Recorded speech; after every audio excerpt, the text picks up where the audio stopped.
Cet exercice est sans doute le plus révélateur.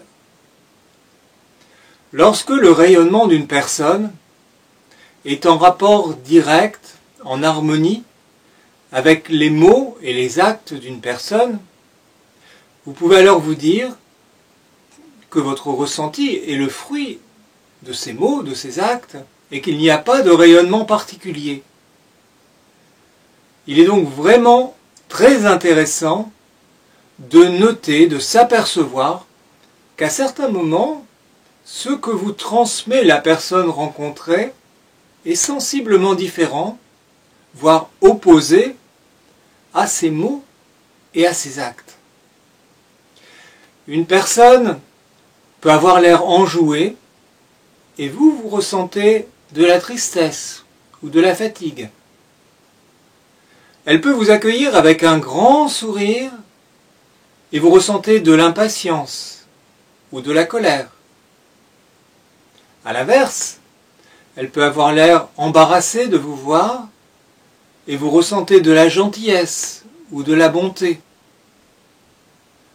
Notez attentivement tout cela dans votre cahier de route, notez les circonstances de la rencontre, notez l'état apparent de la personne et notez aussi, bien sûr, votre ressenti, notez l'émotion que profondément en vous suscite cette rencontre.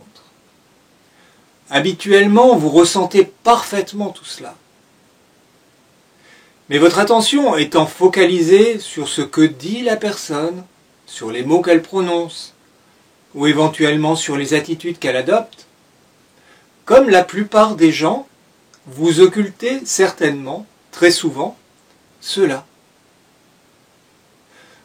Vous l'occultez au niveau conscient, car l'inconscient, lui, perçoit tout.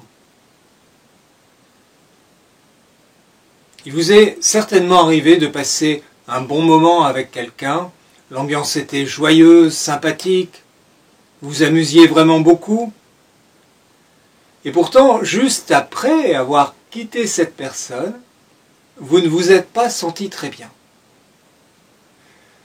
C'est parce que, sous l'apparence de l'amusement, cette personne avait un rayonnement qui n'était pas du tout de l'amusement.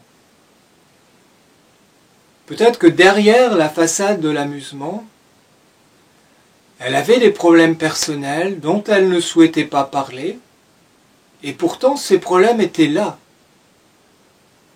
Et par le rayonnement de cette personne, vous avez ressenti son état,